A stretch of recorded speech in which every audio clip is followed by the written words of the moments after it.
Hour a little bit about what's going on in this healthcare debate because it is time on the Marc Cox Show, Jason, to get to the bottom line. Here's the bottom line. Here's the bottom line. We need to get to the bottom of this. Get to the bottom of this. We've got to get to the bottom of this. The bottom line on the Marc Cox Show. That's the only way we're going to get to the bottom of this. That's the bottom line. Truth! You can't handle the truth. Welcome in. Today we welcome Charlie Tuna Edwards into the show. Of course, everybody knows him because he's been on the radio in St. Louis for many, many years. Right now, you're still on 590 Monday through Thursday. You do some stuff with Frank from Channel 5, yeah? Yeah, we do. He's on 590 as well. Exactly. So we do that together. That's awesome. He likes to spark our brain. I bet he does. Great to have you in the studio. Thank you. Great to be here. Absolutely. It's an honor to be here, and I've been following your work for a long time. It's not a love fest, but I like what you do. I really do. Thank you. I appreciate that. I put this segment together because, oftentimes, we're talking among a lot of people who are in the same political mind. It's fun sometimes to get somebody in who can talk about things from a different perspective, right? And I know you've done that for the Glover folks on a few occasions. Yeah, I was there as early as last week talking again. Well, thrilled to get you in here. I don't bite my tongue, but I try to keep it professional. Well, let me start with the headline in the Post this morning about the Highway Patrol. The governor decided he needs to battle crime down here in St. Louis, and to do that, he's going to relieve the cops of having to patrol the highways. And I thought it was kind of a half-ass effort to begin with myself. What's your take on it? A lot of folks think that it's going to increase racial profiling because they argue traditionally more African Americans are pulled over in traffic stops. Well, that's true. More African Americans are pulled over in traffic stops because most people that live in that area, they're patrolling are Afro Americans. It's a twofold situation. You want to help crime, but here's another thing that people overlook. When you put the highway patrol on the highways, that means the criminals act like rats. They scurry inside the city more. And that's where the problem begins. I'm going to tell you something. The crime, and I hate to go off that way, but the crime in the city and what these kids are doing is just horrible. I call it a lost generation. So whatever the governor says we can do, I know I read a piece in there by Mr. Pruitt from the NAACP. He said both things come in his words with the same territory. We've been knowing there's been racial profiling for years. Right. And if anyone can come in here and not do it as much as some of the city cops are, it would be the Highway Patrol. I welcome them because I'm afraid to even come in the highway. Today when I drove down here, I'm afraid to drive down Highway 40, and especially Highway 70. I'm serious. For that reason, because of the crime? Because of crime. Right, because people are getting randomly shot. Right, I'm afraid, and Frank and those guys always kid me every Friday. I said, we don't have a remote in the city, do we? Because I'm not going. Only time I go into the city, I'm telling you, people can get upset at me is when they're a sporting game when I've got to go. But I stay out of the city.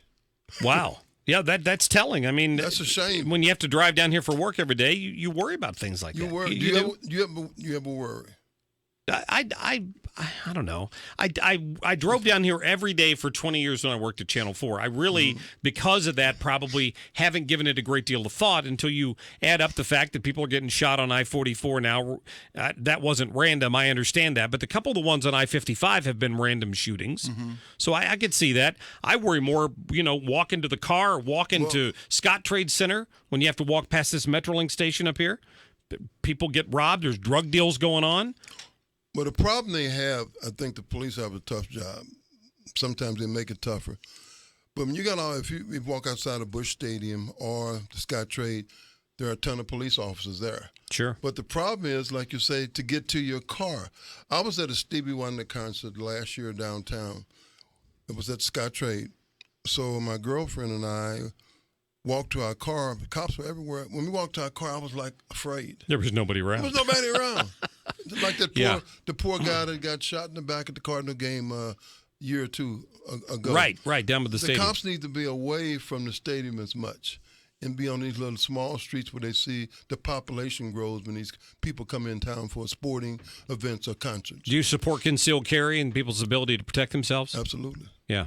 Good. That's Absolutely. good because I think they should do it in the city. I think it's a shame that if you come to the city and want to go to the ball game, Guy tried to start a business where he could lock your firearm up before you went into the stadium. Because people are that's why you're victimized, because you have no ability to defend yourself. If you come downtown, you're in a gun-free zone. Well, plus, if you put your gun in the car, Gets stolen. the crooks will know about it. right. And the worst thing to do is, you ever see these people put those locks on their steering wheel? Right. The worst thing in the world to do. Because this is how the cops say the crooks think. They figure if you're sitting there fumbling with the club, they got you. Right there. So if you don't if you got insurance, forget the doggone club. That's a good point. Hey, because it's been in the news today, have you followed this healthcare debate at all? I think the Republicans are going to end up with some sort of a skinny repeal, they've called it. I think it's like a skinny latte. A skinny latte is at least good for you. I don't know if this accomplishes anything or not. Do you feel strongly about keeping Obamacare in place? Well, he's my favorite president. Of course, that's not good to say down here. I understand. I had to get that in, okay? Because every time I walk in here, I see these Make America Great Again caps. I see Trump caps. And I understand everybody has their own right. He's the president of the United States. Obama won't go away. Part of this, the Democrats say, you didn't work with us, now we're going to get you back. It all boils down to simple terms. The Republicans are not together, I think. They're not. They're not together at all. They're their worst enemy. But they're going to go with Obamacare. They're going to streamline it down quite a bit. My oldest daughter's a doctor, and she says part of Obamacare just needs to be fixed. She said if she gets a patient in on Medicaid, not Medicare, right. Say the bill is $400. She said she may only get paid $10 whenever they do get paid. She says a lot of doctors don't like Obamacare, but they like the part where it needs to be fixed, but not a repeal. It needs to be fixed. But the Republicans, they're going to have a vote-a-rama today or whatever tonight and try to get this thing done. Yeah. It won't be. They won't get it You don't done. think it's going to happen? No, I don't think so. So if they repeal it, they're going to repeal the mandates, which I think are part of what's driving up healthcare costs. Fixing Medicaid, I don't want to put words in your daughter's mouth, but I talked to a doctor one time who said all of his buddies stopped taking Medicaid patients because they could do the procedure over here and get 90% paid, and they did it over here and they only got 10% of the money they were owed because that's all the government would pay them. And yet everybody hails the Medicaid expansion under Obamacare as the greatest thing ever. You've just got more people paying out less money to the medical industry. My problem with folks like your daughter who go to school for years and years and years to get a medical degree, you come out the other end, and the bureaucrats who put Obamacare in place want to limit the amount of money that doctors can make. Well, that's the part, but she's not totally against Obamacare. The part that a lot of people don't get is the pre-existing illness. Okay. That is the part, because I'm part of that myself. I had heart surgery in 2008, so I can feel upon that myself. First of all, the country is so divided now. Right. Not just with health care, just everywhere. It's the worst I've seen in my lifetime, and I'm old, Mark. No. I'm an old teenager. It is, but it's divided for, on so many reasons. Well, what do you think's the biggest reason? Well, I'm going to tell you something. The country got more and more divided when President Obama became president. Race, you think? Race. You had race. You had a lot of younger whites, middle-class whites that voted for President Obama. But some in the southern belts, some in the southern states still didn't want him. Obama, he said it himself. I think Obama sort of helped some of the people choose Donald Trump. Now, his base is they're going to stay his base. But some of the people are like frogs on a hot plate right now. They're going to be jumping off in a little bit. But I don't want to talk against Donald Trump. He's not my favorite of all time, but he's the president of the United States. Are we going to work together? No.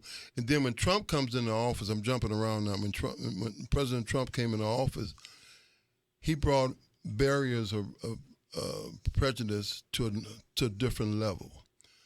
But once again, his base likes it. I remember saying something on the radio, and I had to correct myself. I said most of the people that are voting for President Trump may be racist themselves. And I came back and reiterated that. A lot of people just wanted a change.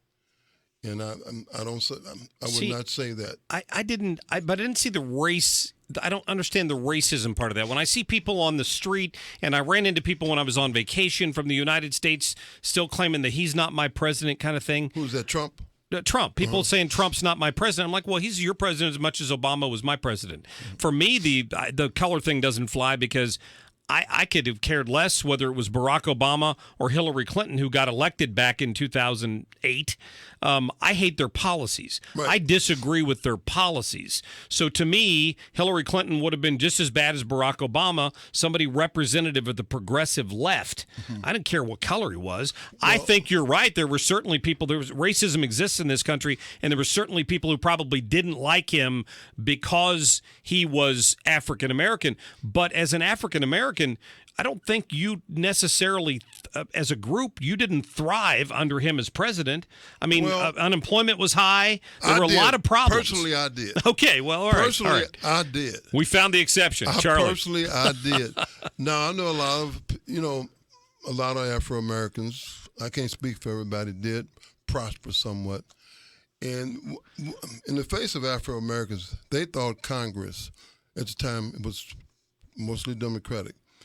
Toward the end, when we lost everything, they didn't think Congress wanted to work with the president. They didn't like what Donald Trump said about the birth of right things. Okay. That's what brought in the race part of it. And people fail to remember that. People know, if you walk down the street now and said Donald Trump was impeached, I think 90% of Afro-Americans would be running up and down the street jumping for joy. I'm saying that birth of right thing hit home. It really hit home. It did, but Sidney Blumenthal, who was Hillary Clinton's right-hand man, is the first one who brought up the fact that I remember that Barack Obama might have been born in Kenya. I mean, he's the one that brought that up. I don't deny that Trump rode that train for a while, long before he ever ran for president, but I don't know that that's what propelled him into the White House. Well, you got to add up every little intricate part of that, and that propelled him. People want to change. Policy was the thing. Benghazi was another thing. And some of the things that he had procrastinated about are coming true to him. Look at it. Look at the White House right now. To me, it's in turmoil. And I know I can't say that on this station, but it's too late. I just did. Hey, Charlie, I have a question for you. Uh-oh. What the hell do you have to lose? Well, for black folks? Just playing it because that's it was one said. of Donald That's Trump's what he favorite. Yeah, that's what he said. Yeah, what do you have to lose? Then he got 2 or 3 friendly black people to go up on stage with him. Don King, who's senile, doesn't know what day it is. Then he got, what's the guy, the doctor? Hey, Bobby Knight was a big fan. I know he's white, but he was a big fan. Too. Dr. Ben Carson, who said, Dr. Ben Carson, I know something was wrong with him.